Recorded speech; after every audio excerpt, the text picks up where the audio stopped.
If you're looking to grow your Instagram organically in 2021, this video is for you. I will be sharing my top 9 tips to help you get there. And if you stick to the end, I will give you a bonus tip. Without further ado, let's hop in.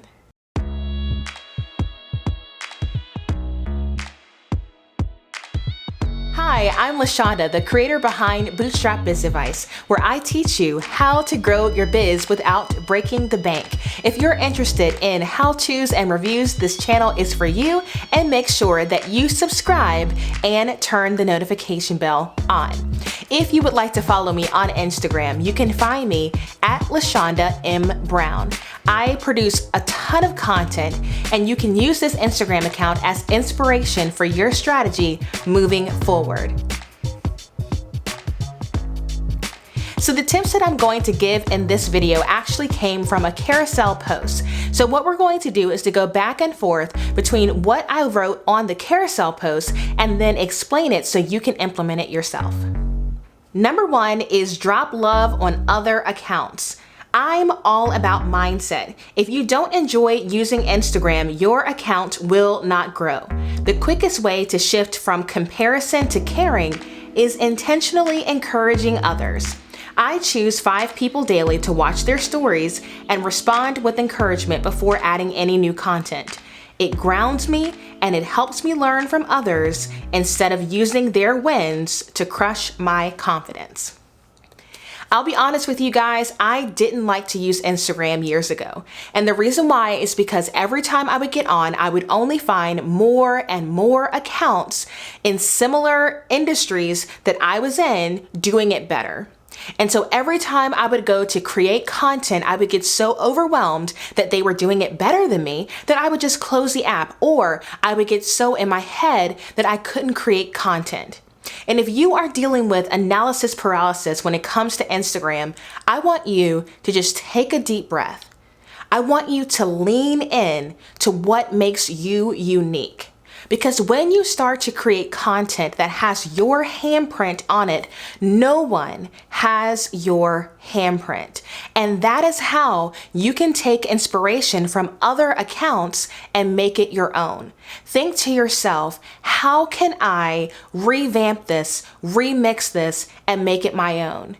But before you get into content creation, you want to use the application as a way to be social. So often people take the social part out of social media.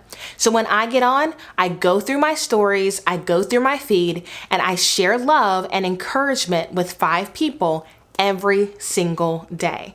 Because when I do that, it gets me in the mindset of serving. And that way, when I create content, it's benefiting my audience and not just benefiting me. Number 2 is stop editing captions after posting. When you edit a post caption after posting, you reset the algorithm. Even if you find a typo, let it go. You can always add something in the comment below the post. I had no idea this was a thing until a few months ago. Every time that you edit a post after posting it, you're resetting the engagement on the post. So if you want to increase your traffic and engagement, all you need to do is just let it go.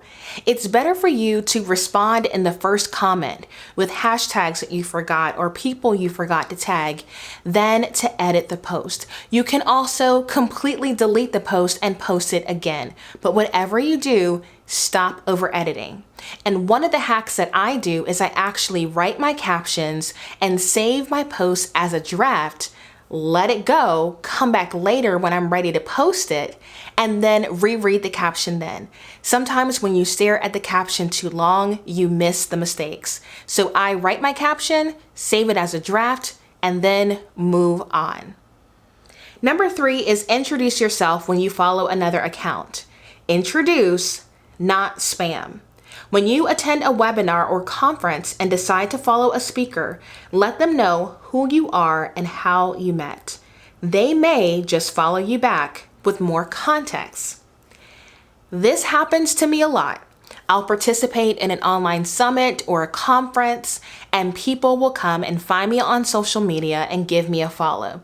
Now, if they're on Facebook, I can see mutual friends, I can see groups that they're in, and I can kind of put two and two together and decide where I met that person. But on Instagram, there is less context. Oftentimes, all you get is who they're following that's in common with you and their short little bio.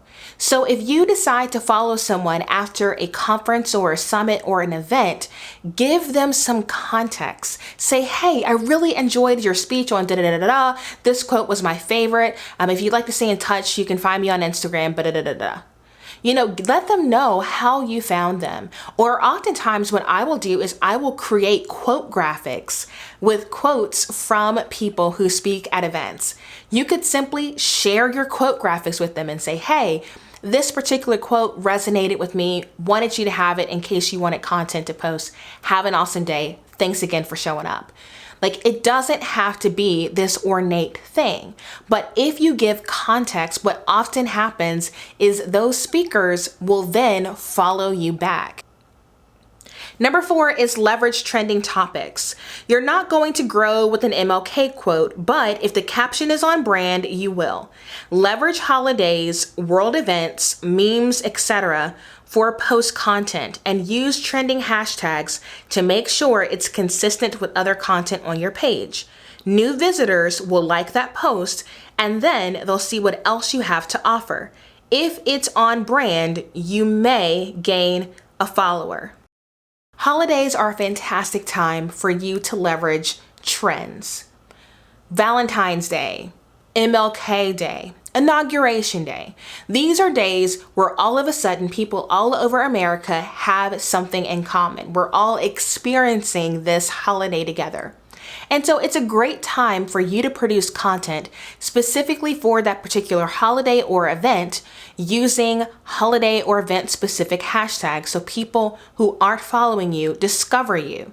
But if the quote, if the graphic, if the reel is only about that event and it doesn't share your perspective on the event, then what's going to happen is people will double tap, they'll like that post, but they won't give you a follow. But say, for instance, social justice is a passion for you. When you share that MLK quote and you give your point of reference for why this quote was so powerful for you, and then people go on your account and see other social justice posts, then they go, okay, this is what this person is all about. I'm passionate about that. Let me go ahead and follow them and see what else you're going to produce.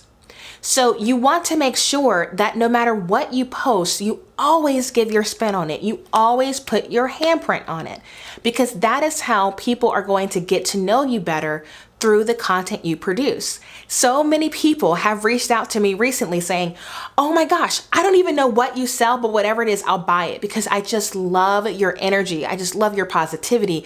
You have such a great smile. And so it's crazy to me to be dancing in my office, creating content for Instagram and growing my following and growing my client base simply because I'm showing up and being myself.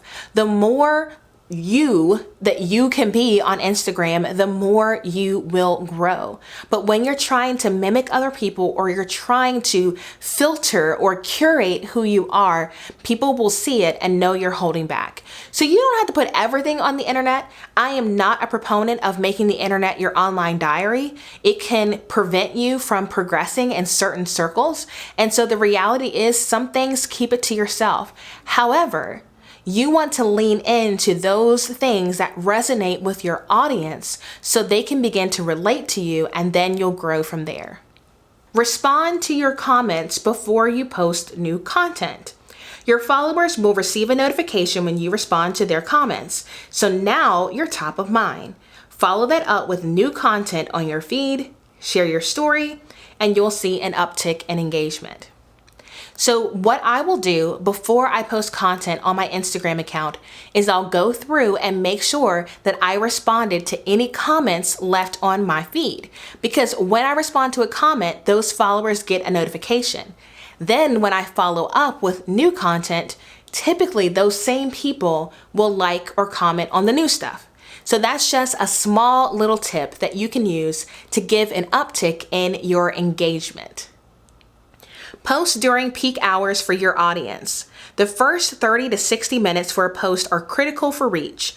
Make sure that you take a look at your insights to see when your audience is on Instagram so that you can maximize your reach. Honestly, I should have put this tip further up the list because it is so critical to organic Instagram growth. You want to make sure that you are making decisions on your account based on the data, not what you assume about your audience. So in order for you to be able to see that data, you need to have a business Instagram account. So if you have a personal account, you'll need to make that switch. However, I would say that every single account has different insights. Your audience is not going to be on Instagram the same time that my audience is. So you need to not just go by my data, you'll need to look at your own. My data suggests that my audience is on Instagram around 9 a.m. and 6 p.m. This makes complete sense to me because I believe that my audience gets on social media before they go to work and when they get off work. So if I post during the workday, typically I'm going to miss the bulk of my audience because they're busy working. Now, your audience could be completely different. Maybe your audience is full of waitresses and bartenders. They may be on social media early in the morning because maybe they just got off work. Or if your audience is teachers, they may not be on social media until late at night because they've worked all day at school and then they've graded papers and now around 9 o'clock at night, they have time to get on social media. So Instagram is going to give you that data. And so that is how you can maximize your reach simply by posting at those peak hours. Tell a story in your caption. It's not just about long captions, write compelling captions that tell a story.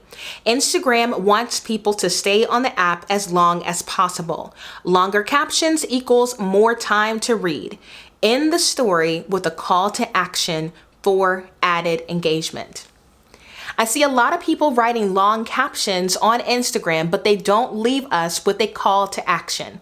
It's awesome for you to share your story. It's awesome for you to give us the behind the scenes of what you're doing. But after we read that caption, what is it that you want us to do? That's your call to action. Read this post, do this thing. Read this post, do this thing. Whether you are posting a photo or video or reel, that is always going to be the case. You need to add a call to action for you to begin to grow your following or to grow your business using social media.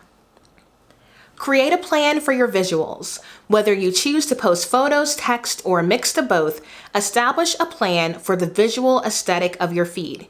Your feed doesn't have to be perfectly curated, but when you know what type of content you need to create, you'll be more likely to post. More posts equals more opportunities for people to engage. I think it's important for you to understand what your audience likes to see and what you like to create. Looking at the data, I've noticed that my audience prefers video content over photos. And if I'm posting photos, they want high quality photos. They don't want just some selfie stuff that I can take on my cell phone. I've seen the engagement, I see the difference. So when you know that going in, you can say, okay, I don't have any photos from a recent photo shoot, so I guess I'm gonna make videos. Or my audience likes text only. I will doodle on a piece of paper or I will create a graphic in Canva because my audience prefers text. You want to give the people what they want and you want to have a plan so every time you open the app, you're not guessing about what type of content you need to produce. When you have that locked in and ready to go, it's going to be easy for you to post more content so that your audience can consume it. And the last tip before the bonus is create shareable content. Create content that people want to share, and guess what? They'll share it. Shared post equals increased reach, aka more opportunities to grow your account without ads. Carousel posts and reels are very popular shareable content at the moment, so leverage these content types to expand your audience. Again, this content actually is being pulled directly out of my Instagram account. I'm repurposing it and turning it into a video for you. All of this value was packed into a single post on Instagram. So what happens is people treat it like a blog post. They share it, they save it so they can read it later. They respond in the comments letting me know that this was valuable. And so that has helped me to grow my account.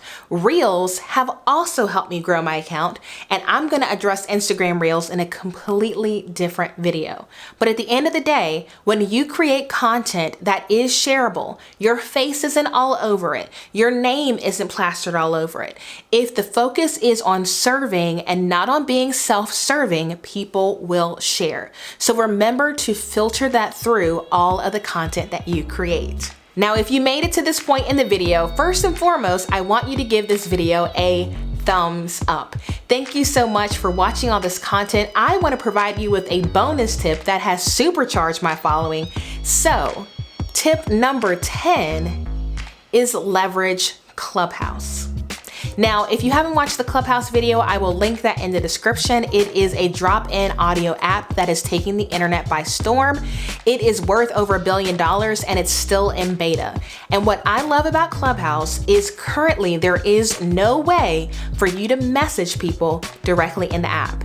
The only way to do that is to click on someone's Instagram or Twitter account linked at the bottom of their bio and then follow up.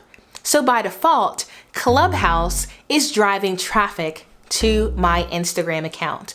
And I have gained over 30 followers in one broadcast because of that technique. So if you are not using Clubhouse to grow your Instagram account, I would strongly encourage you to give it a try.